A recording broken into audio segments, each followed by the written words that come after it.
Good morning. This is Dr. Hansa Das, Department of History, Nirmala college Ranchi.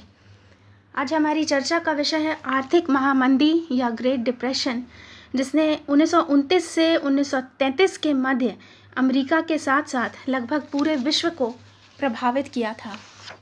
1931 में James Keynes ने टिप्पणी की थी कि आज हम बहुत बड़ी आर्थिक तबाही के मध्य हैं, ऐसी तबाही जिसका कारण आधुनिक विश्व से जुड़े आर्थिक कारण है।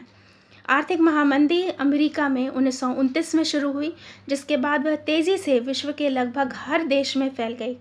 इसका परिणाम था 1930 के दशक में अंतर्राष्ट्रीय संबंधों में बहुत बड़े परिवर्तन। प्रश्न ये है कि आर्थिक महामंदी शुरू कैसे हुई। इसके उत्तर के लिए हम 19 अक्टूबर 1929 में जाएंगे, जब शेयर बाज़ार में मूल्य अचानक से गिरने लगे। पर असली विनाश 29 अक्टूबर 1929 को हुआ, जब शेयरों में गिरावट आई। शेयर को खरीदने वाला कोई नहीं था और हज़ारों हजार मार्जिन खाते समाप्त कर दिए गए। इन घटनाओं से एक आर्थिक संकट का जन्म हुआ, जो धीरे धीरे सोवियत यूनियन के अलावा विश्व के हर देश में फैल गई। पश्चिमी सभ्यता की जैसे पूरी संरचना ही हिल गई। शेयर बाजार के विनाश ने प्रसार और वितरण की पूरी प्रक्रिया का विनाश कर दिया। अब व्यापारी व्यापार में निवेश नहीं कर रहे थे, लोग कम वस्तुओं की खरीदारी कर रहे थे।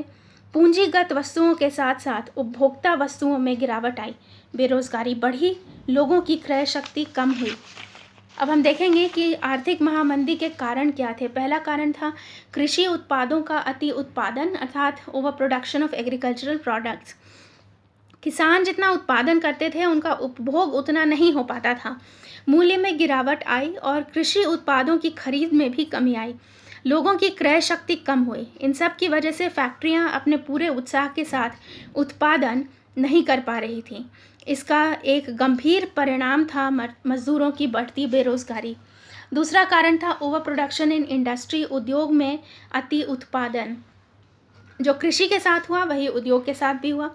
प्रथम विश्व युद्ध के बाद अमेरिकी उद्योगपतियों ने वस्तुओं का आवश्यकता से अधिक उत्पादन कर लिया था, जिसका अमेरिका के बाजार में उपभोग नहीं हो पा रहा था। इसलिए उत्पादन को कम किया गया, जिसकी वजह से मजदूरों का रोजगार छिन गया। तीसरा कारण था लेबर सेविंग डिवाइसेस, श्रम सेवी यंत्र। श्रम सेवी यंत्रों के द्वारा कम मानव श्रम से ही अधिक उत्पादन संभव हो पा रहा था। लोग बेरोजगार हो रहे थे, उनकी खरीदने की क्षमता घटती गई, जिसका प्रत्यक्ष प्रभाव उत्पादन और उद्योग पर पड़ा। चौथा कारण था कि सीमित लोगों के हाथों में धन का संकेंद्रण हो रहा था। 1920 के दशक में कमाया गया मुनाफा कुछ चुने हुए लोगों के हाथों में गया। उनके पास क्रय शक्ति भी थी, पर एक सीमा के ऊपर वे वस्तुओं का उपभोग नहीं कर सकते थे। बाकी लोगों के पास खरीदने की क्षमता नहीं थी। इसलिए 1929 में फैक्ट्रियों में जितना उत्पादन हो रहा था, उतना उपभोग नहीं हो पाया। प्रथम विश्व युद्ध का भी प्रभाव पड़ा आर्थिक महामंदी पर। विश्व व्यापार को उसने प्रभावित किया। अमेरिकी विदेशी व्यापार में गिरावट आई। यूरोपियन अर्थव्यवस्थाएं प्रथम विश्व युद्ध में बुरी तरह से टूट गई थीं और अमेरिका से उन्होंने काफ़ी ऋण भी लिया था, पर एक सीमा के ऊपर उनकी ऋण चुकाने की क्षमता समाप्त हो गई, जिसने अमेरिकी व्यापार को बुरी तरह से प्रभावित किया।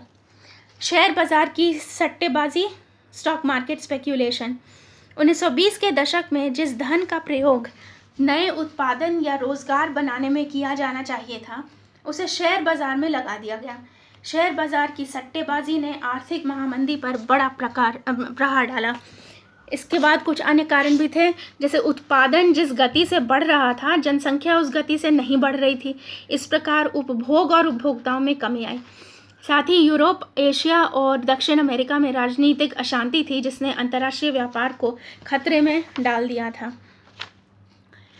आर्थिक महामंदी का प्रभाव यूएसए के बाहर भी हुआ। विश्व की अर्थव्यवस्थाएं अमेरिका की अर्थव्यवस्था से अभिन्न रूप से जुड़ी हुई थीं, इसलिए अमेरिका के संकट ने आर्थिक संकट की एक श्रृंखला बनानी शुरू की, जिससे लगभग हर देश प्रभावित हुआ। अंत में आते हैं आर्थिक महामंदी के परिणामों पर। पहला परिणाम था राजनीतिक परिणाम। यूरोप के कई भागों में उदारवाद, प्रजातंत्र और निजी उद्यम पर गहरी चोट लगी। कई देश साम्यवाद और फासीवाद की तरफ बढ़ गए। लैटिन अमेरिका में भी अर्जेंटीना, ब्राज़ील और चिली जैसे देश प्रभावित हुए। सिर्फ सोवियत यूनियन अप्रभावित रहा क्योंकि उसकी आर्थिक व्यवस्था जो साम्यवाद पर आधारित थी ने उसे इस आर्थिक महामंदी से बचा कर रखा था।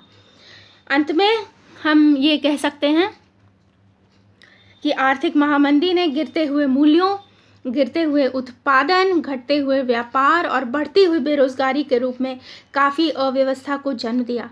इसका परिणाम यह था कि 1930 के दशक में अंतर्राष्ट्रीय संबंधों में बहुत भारी बदलाव आए। धन्यवाद।